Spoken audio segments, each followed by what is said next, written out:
Shortly after the murder of MP Ibrahim Abiriga in 2018, President Museveni issued a list of security measures to curb the rising crime.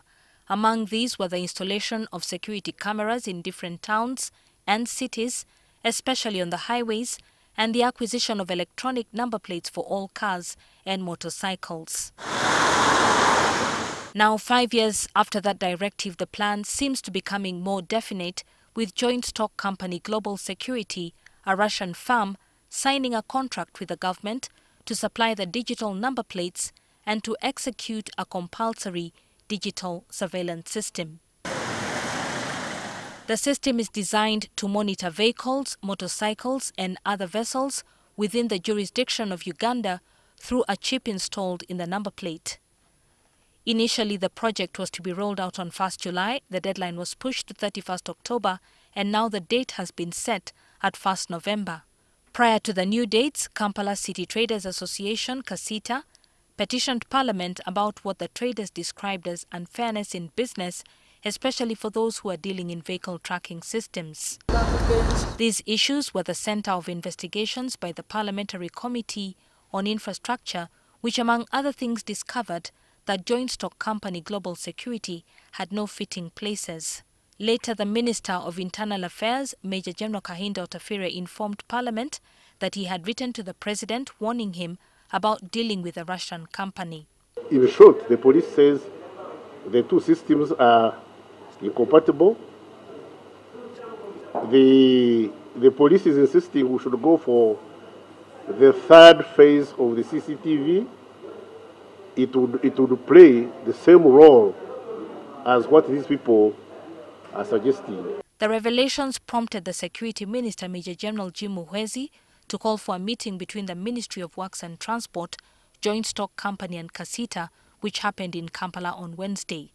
In this meeting, CACITA presented its petition, which requested the reduction in the costs of the digital number plate, which is too high for boda-boda motorcycle riders. A boda-boda man is being forced to pay for over 700,000. That is too much. We think that our comrades in the boda-boda, they need to have a special consideration.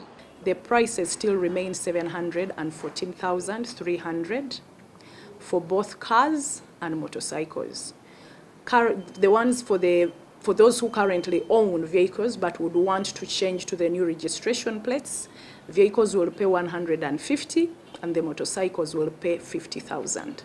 CACITA also raised the issue of pushing out of business of local tracking firms by the foreign company, which government says is not the case.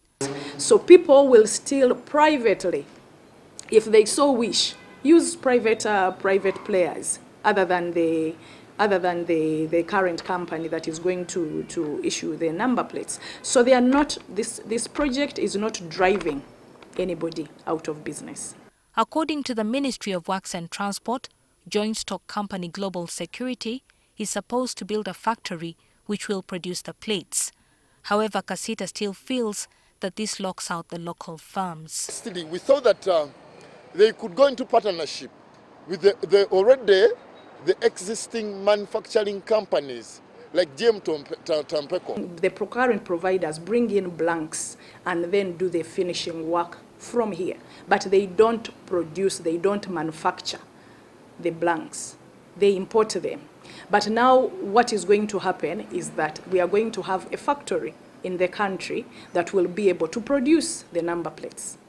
Sensitization about the program will start soon. It was one of the issues as to why we had to push the date ahead, but we've already started with the sensitizations. All government vehicles are going to get the new number plates.